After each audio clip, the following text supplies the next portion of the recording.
Nós vamos iniciar agora a entrevista coletiva pós-jogo com o técnico Roberto Fernandes. Boa noite, Roberto. Parabéns pela vitória. Né? É uma estratégia, porque o CSA até comentava com os colegas, né? Do momento que o CSA podia definir, aquela vitória seria justamente naquele primeiro tempo. Foi esse o objetivo? Boa noite a todos. Sem dúvida, quando você chega numa situação como essa, que situação eu me refiro? Com esta obrigação de vitória, ao longo da minha carreira eu não me recordo de um jogo oficial não ter que se ganhar. Todo jogo tem que ganhar, né? Mas em determinados momentos essa obrigação de vitória, isso traz um peso muito grande. E não basta ficar no discurso, ele tem que ir para a prática. Por isso que desde que nós iniciamos o trabalho de preparação para esse jogo da Tombense, a ideia sempre foi de uma equipe bastante ofensiva, né? E tínhamos risco nessa equipe ofensiva, né? Porque o Gabriel, bastante tempo sem jogar, para mim fez um partidaço. O Ian, bastante tempo sem jogar. O Giovani visitou o DM durante 3 dias, né? O Jean, o Giovani, ele só começou a treinar com o grupo, né? A partir praticamente da sexta-feira, né? Então nós tínhamos problemas, né? Para esta formação ofensiva. Mas era necessário ousar, se fazia necessário ousar. Os atletas compraram a ideia, porque são eles que executam, e a equipe teve, né, um primeiro tempo onde chegou aos 2 gols. No início do segundo tempo poderíamos ter feito o terceiro, que daria uma tranquilidade maior, num lance com o Barcelo, mas ele acabou sentindo ali também, e teve que ser uma substituição que estava fora da programação. E depois nós tivemos mais 2 oportunidades, uma com o Lourenço e outra com o Rogério, que ali podia ter cravado o resultado. Então o grupo está de parabéns, fez nesse momento aquilo que tem que ser feito, vencer em casa. O CSA vem de 5 jogos invicto em casa, né? São 4 vitórias, 1 empate, esse empate num clássico com um jogador a menos, né? E nós temos pela frente mais 4 jogos como mandante dos últimos 7. Então, eu trago comigo que mando de campo é o que garante permanência. Acesso sempre faz o mando de campo e busca pontos fora. Mas se você fizer o seu mando de campo, você garante permanência, né? A gente tem exemplos aí dentro da competição de equipes que estão numa classificação muito melhor do que a nossa, que fora de casa pouco pontua, mas faz o seu dever de casa e com isso não está nessa briga. Então esse é o objetivo. Professor, boa noite. 31ª rodada, reta final da Série B. E com a sua experiência, para que nesse momento, né, briga contra a zona de rebaixamento, qual é o maior desafio das equipes que estão nessa situação, nessa reta final? O maior desafio é controlar a ansiedade, não é? O atleta de futebol, ele não é o videogame, né? Não é. Ele é feito de carne, osso, sangue. Ele tem corpo, alma, espírito. Ele tem emoções, né? E não importa o que ficou para trás. O que importa é a situação que nós estamos da agora para frente.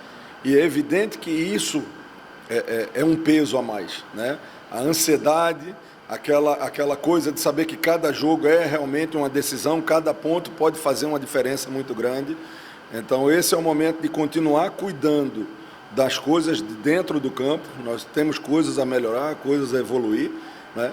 Mas sobretudo manter a cabeça dos caras boa, tranquila, responsabilidade, sabendo que precisa das vitórias, mas ter a paz para se trabalhar, né? Porque isso é fundamental para que o atleta possa, no jogo, desenvolver aquilo que ele tem de melhor. Roberto, um abraço, boa noite. Uma noite perfeita, né? Anulou o principal craque do time, que foi o Ciel. Os laterais funcionaram, o meio campo marcou muito bem. Mas eu tenho certeza que você cobrou uma coisa no vestiário, deu um puxão de orelha, muitos gols perdidos, que não pode acontecer. E a outra questão, sei que você também é um técnico conservador, acho que ninguém nessa sala conhece mais você do que eu, às vezes teimoso também, mas você é o técnico. Paulo Ricardo continua ou volta ao Marcelo Carné? Sei que não é hora de pensar nisso, mas é uma pergunta que os torcedores estão me fazendo também. Essas duas questões, o jogo do time e o vigia do gol agora para os próximos jogos. Bom, eu vou pedir a licença de falar do Guarani a partir de amanhã. Eu confesso para você que até com um pouco de dor de cabeça eu estou. Um jogo muito tenso, né? Um jogo onde você tem que estar atento a tudo.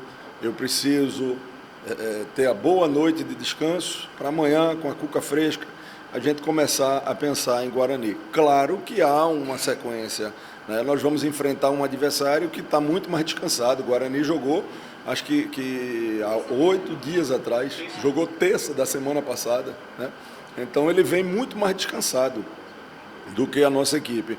Então a gente tem que pensar com calma, né? Não existe cada jogo uma história em termos de sequência totalmente diferente. A ideia é da gente dar sequência, mas vamos analisar caso a caso, né? Eu acho que o Paulo fez uma partida que foi um pecado a gente ter perdido da Chapecoense no último lance do jogo, né? Mas o Carné também tem a sua história, né? Então vamos analisar com calma. A partir de amanhã a gente começa a quebrar a cabeça, né, para a partida diante do Guarani. Roberto, boa noite e parabéns pela vitória. Olha, eu acho que é a primeira vez que você consegue presenciar essa dobradinha ali do Lucas junto com o Gabriel articulando o Lucas ali, fazendo a profundidade. O que você achou da atuação dos dois atletas? Eu acho que foram muito bem. O Gabriel é um jogador acima da média, né? Ninguém joga 4, 5 anos no Flamengo de graça, né? Então é um cara que tem muita qualidade. Confesso que me surpreendeu pelo tempo que ele estava parado, mas o biotipo dele favorece. E o Lucas também. O Lucas é um garoto, tem muito a evoluir, mas tem muito potencial também. E eu não vou deixar de colocar na trinca final ali também o Oswaldo, não.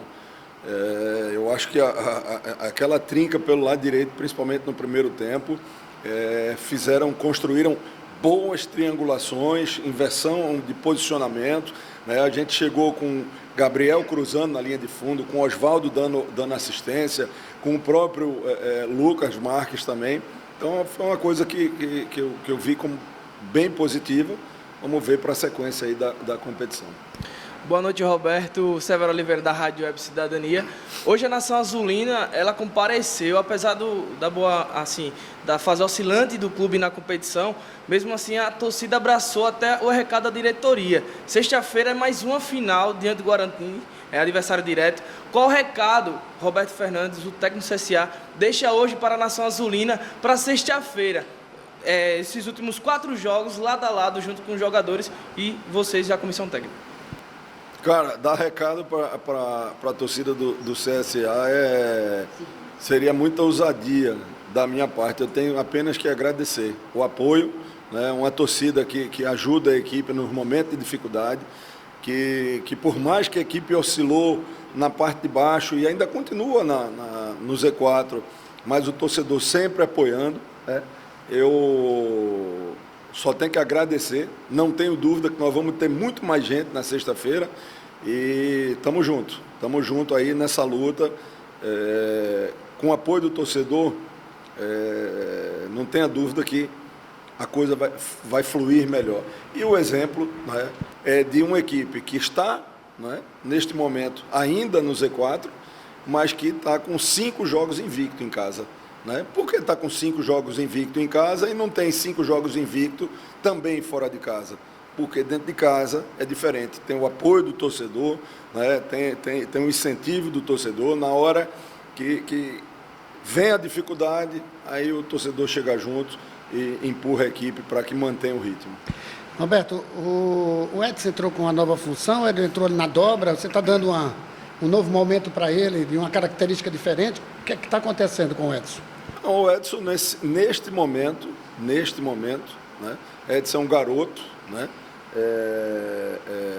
Edson, inclusive, é até considerado dentro do grupo como ainda um atleta de transição, né?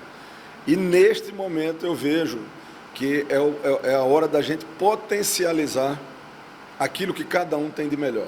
E o que, na minha visão, o Edson tem de melhor é o apoio ao ataque. E o que ele tem de dificuldade é a marcação. Então, eu acho que nesse momento ele pode nos ajudar mais na segunda linha do que na primeira, né? Os jogadores que vêm atuando pelo lado esquerdo ali são atletas que atuam com o pé trocado. E o meu lateral esquerdo é destro. Então, ambidestro, porque o Diego Renan faz as duas, né? Mas o Barcelos é destro, né? O Oswaldo, que também joga por ali, o Rogério, que também gosta de jogar por ali. Então, tudo é pé trocado. E eu tenho o lateral que é ambidestro, mas a perna dele mesmo é a direita. Então, o Edson pode ser uma solução em determinados momentos para que se tenha profundidade pelo lado esquerdo, né? Não adianta você jogar com um homem de referência se você não tiver jogadas de profundidade pelos dois lados. No lado direito a gente tem isso, porque todos os laterais obviamente são destros e a maioria dos atacantes também, né? Com exceção às vezes do Mercado que joga por ali.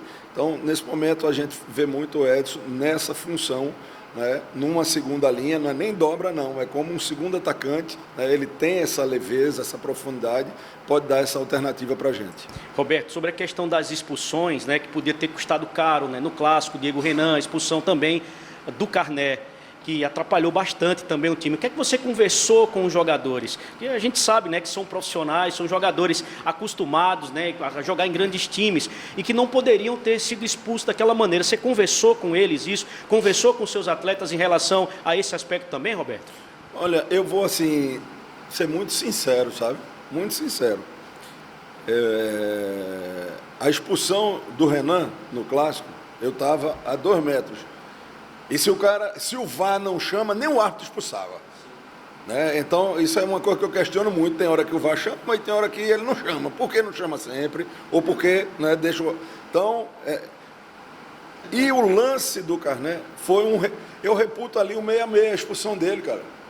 Se o Igor dá um bombão, não acontecia nada. Agora, tem hora que a gente tem uma dificuldade de dar um bombão, né? Às vezes, nada melhor do que o mais simples possível. Então, eu não vou crucificar nenhuma das duas expulsões, não. Se a expulsão, por exemplo, a primeira expulsão do Carné diante do Brusque, ali cabe. Ali cabe. Eu não tinha nada que sair do gol para ir lá no meio do campo fazer reclamação. Mas a deste momento e a do Renan, não reputo, não. A equipe não é violenta. A nossa equipe, pelo contrário, eu gostaria que fosse até um pouco mais viril. Mas a gente não tem esse perfil.